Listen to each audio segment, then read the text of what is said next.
It's an honor for me to be here this afternoon and to be on the same panel with the illustrious Dr. Villegas. I'm sure that you're eager to hear him, so I'm not going to take too much of his time. He has so much to tell you. So I'll start with this question. When we speak of the sanctity of human life, exactly what do we mean by that? If belief in God, particularly according to the Judaic, Christian, Islamic faiths were universal, we would not even be asking that question. But the existence of God is philosophically problematic. It's a disputed question. And in daily life, some do not even bother about the question of whether he exists or not. So, to talk about the sanctity of human life, we have to make use of what Jürgen Habermas calls a translation proviso. Put it in terms that make it accessible even to non-believers. And so I would prefer to speak of the dignity of human life. Now, what do we say exactly? What do we mean exactly when we speak of the dignity of human life? First of all, there is the demand of reasonability. The demand of reasonability. Thomas Aquinas would say the demand of practical reason.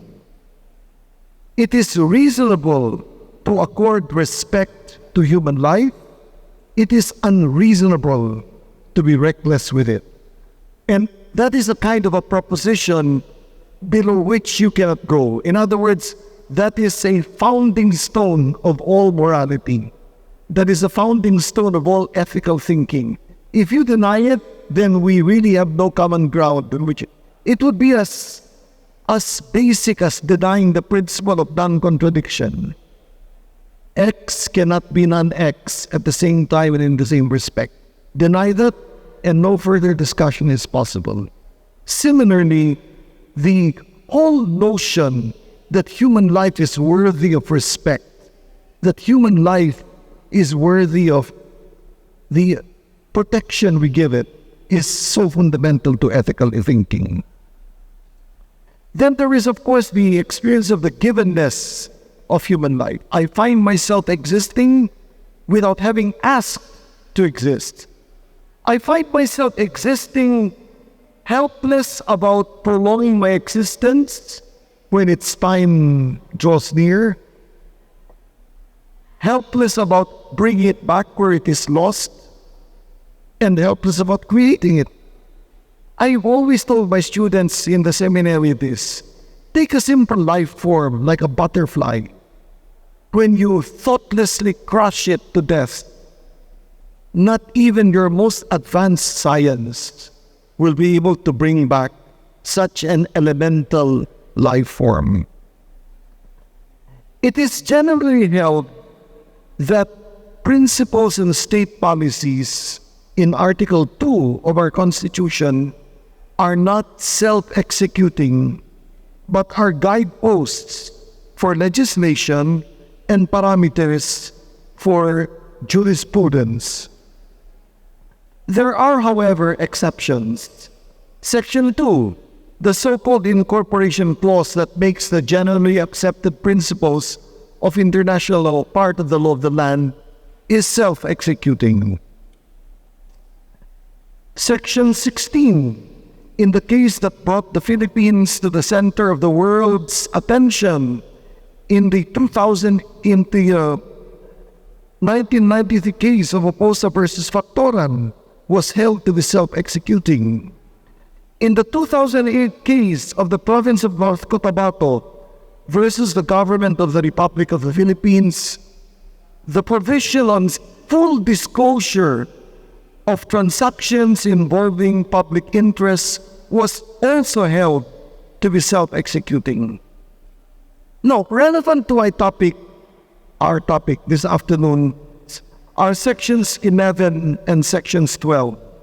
Section 11 announces that the state values the dignity of every human person and guarantees full respect for human rights. Of Section 12, Father Joaquin Bernas, the late esteemed and revered constitutionalist, in the earliest work he had on the present Constitution, comments that this particular section was meant to prevent the state from adopting the doctrine of the United States Supreme Court in the decision Roe versus Wade that liberalized abortion up to the 6th month of pregnancy. In Manila Prince Hotel versus Government Service Insurance System, which I'm sure Secretary De Lima is familiar with, the court established the determinants of a self-executing provision. In other words, the court says, when there is nothing more left to be done, the provision is self-executing. When the provision is not referred to further action by the legislature, the provision is self-executing. Therefore, when Section 12 of our present Constitution reads, "The state shall equally protect the life of the mother and the life of the unborn from conception," then I submit that we are dealing with a provision that is self-executing. In Bell versus Ochoa, 2014, was a very complicated decision because the issues were complicated. But what stands out clearly is that the court treated Section 12 as a self-executing provision that guarantees the right of the unborn to life from the moment of conception. Said the court, and I quote, "In answering the question, when life begins, focus should be made on the particular phrase of Section 12, which reads, 'The state recognizes the sanctity of human life and shall protect and strengthen the family as a basic autonomous social institution. It shall equally protect the life of the mother and the life of the unborn from conception. The natural and primary right and duty of the parents in the rearing of the youth for civic efficiency and the development of moral character shall receive the support of the government.'" The Supreme Court goes on to say, textually, the Constitution affords protection to the unborn from conception. But you will be surprised that, clear as that provision might sound, one of the justices of the Supreme Court took issue with it and said, "From conception, that means from the time the fertilized ovum is attached to the uterine wall, not from the time of fertilization." Others argued from the time of fertilization. So even that term became contentious in that case. I have one problem with that decision of the Supreme Court. I must accord full respect to their honors, their superior wisdom, and their knowledge. But they said, the question of when life begins is a question for medical science to answer. I don't agree.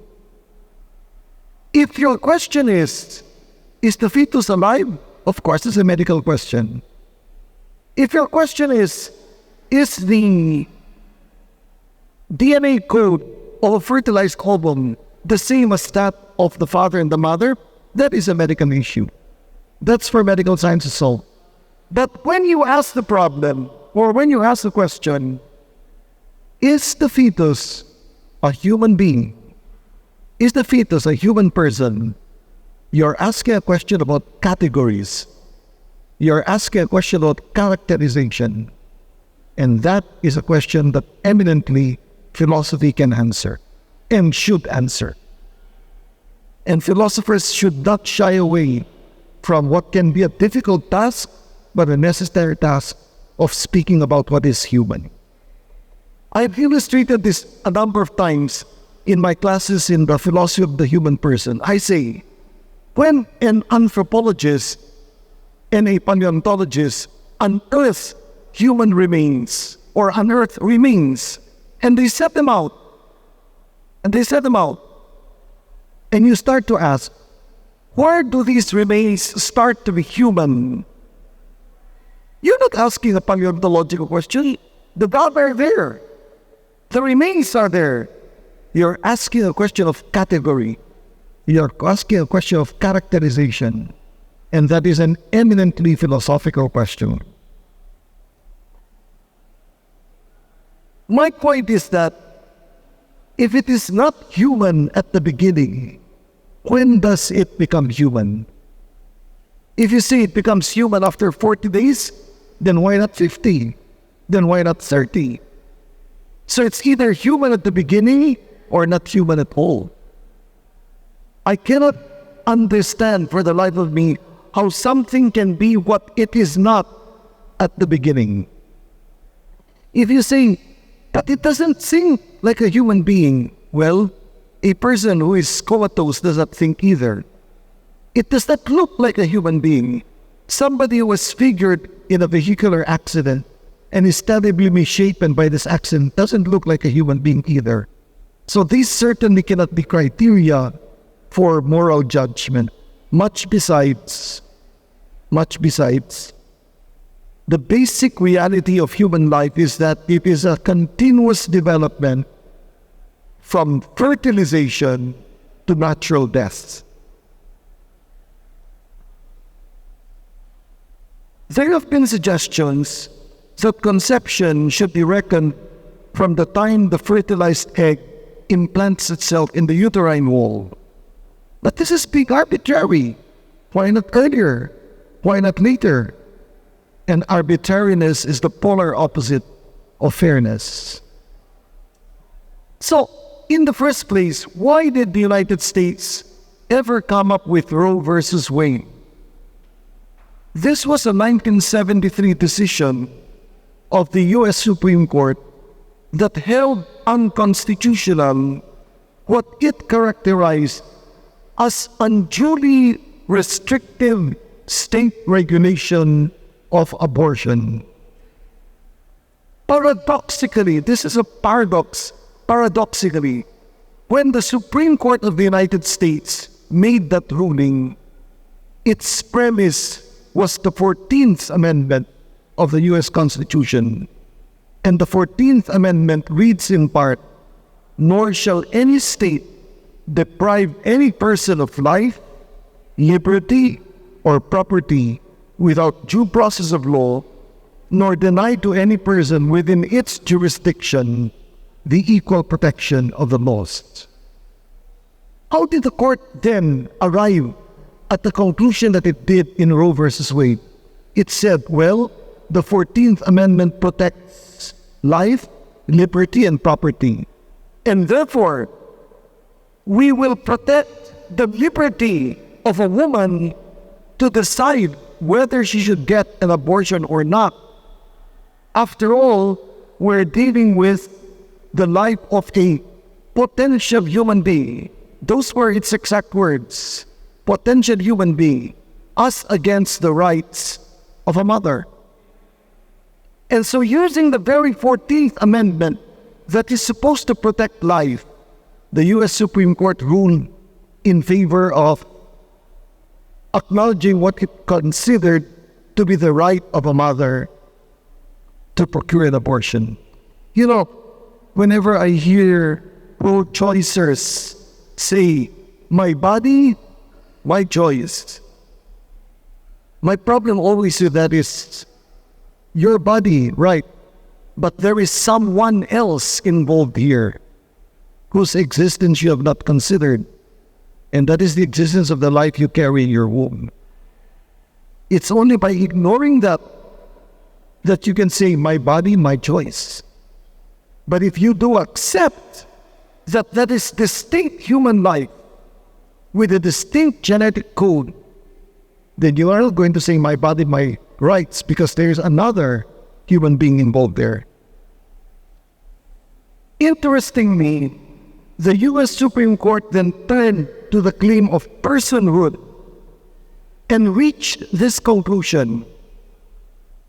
In that case, Roe versus Wade, the U.S. Supreme Court said there is no judicial precedent for the use of personhood in respect to prenatal life. And so it did not wish to characterize prenatal life in terms of personhood.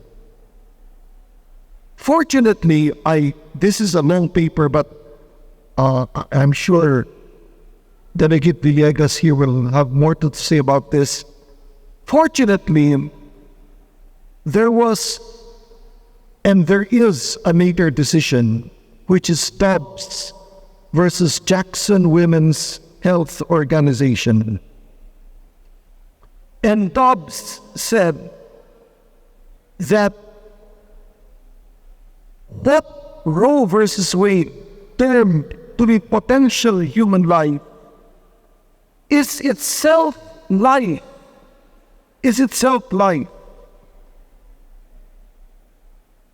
I'm not saying that Dobbs completely reversed Roe versus Wade and said, henceforth no more abortions. No.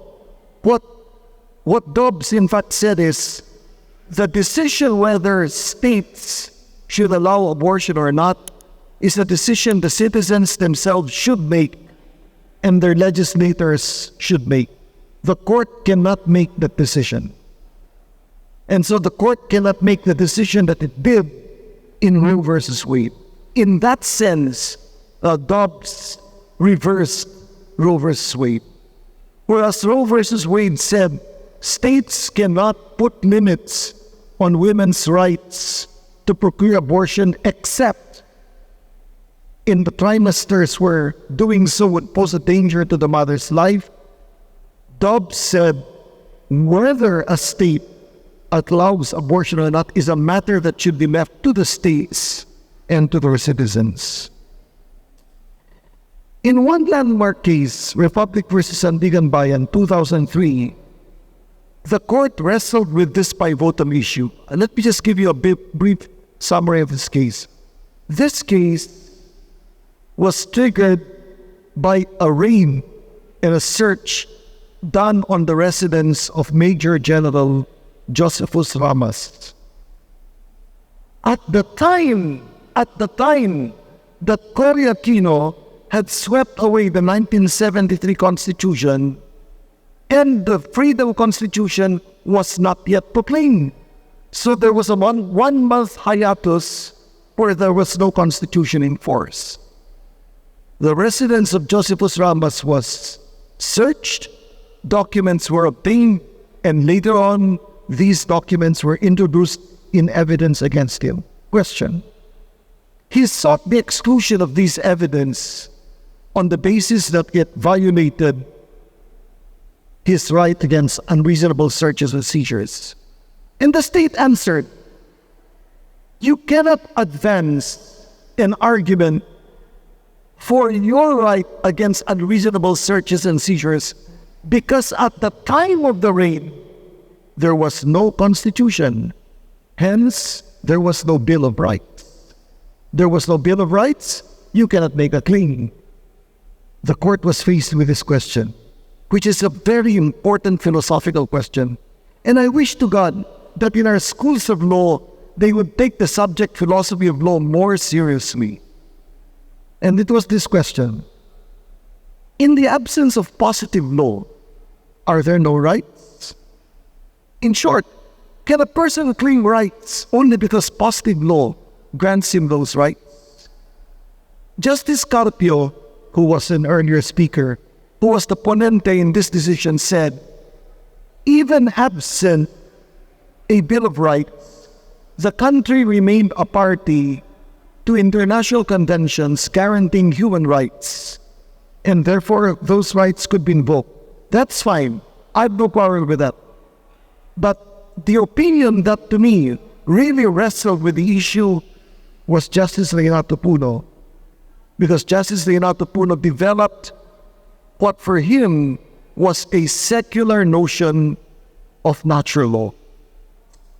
Why is it that when we teach natural law theory, we always encounter some problems, if not cynicism? Well, because natural law theory originated in a theocratic milieu.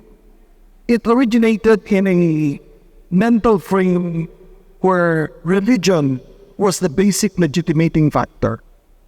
But when you don't have that anymore, how do you defend natural law? And Chief Justice Uno uses the following language. He says, in determining which rights are fundamental, judges are not left at large to decide cases in light of their personal choices. Rather, they must look to the traditions and collective conscience of the people to determine whether a principle is so rooted there as to be ranked fundamental. The inquiry is whether a right involved is of such a character that it cannot be denied without violating those fundamental principles of liberty and justice which lie at the base of all our civil and political institutions. You know, one of the contemporary philosophers I write on and I lecture on frequently is Jürgen Habermas. And Jürgen Habermas puts it this way. He says, even if you don't use natural law language, there is nevertheless a way of defending it. How do you defend it? He says, it is that which can be defended by the better reason. The premise, of course, is that people are willing to abide by the better reason. But when society gives up on reason, what else does it have to go by? And so natural law becomes the position that can be defended by the better reason. Like the American Constitution, I wish to conclude, the 1987 Constitution does not have a heading on the right to privacy. What is clear, though, is that the guarantee that no person shall be deprived of life, liberty, or property without due process of law is there. Does liberty include the right of a woman to procure an abortion?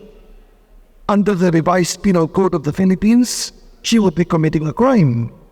But that, of course, could be declared unconstitutional should the Supreme Court hold that liberty includes the woman's right to procure an abortion. Fortunately for us, we have Section 12 of the 1987 Constitution, which I have argued at the beginning to be self-executing in character. And even if it were not self-executing, it would be difficult, I submit, to lay down jurisprudence that would include within the comprehension of the concept of liberty the right of a woman to terminate fetal life, given that the Constitution obliges the state to protect the life of the mother and the unborn from the moment of conception. And the intendment of the framers of the Constitution is clear. I've always said this: the mark of a benevolent society, the mark of a just society, is its ability to protect its weakest members. An unborn life is indeed very weak life, and it needs the full protection of the law. Thank you very much.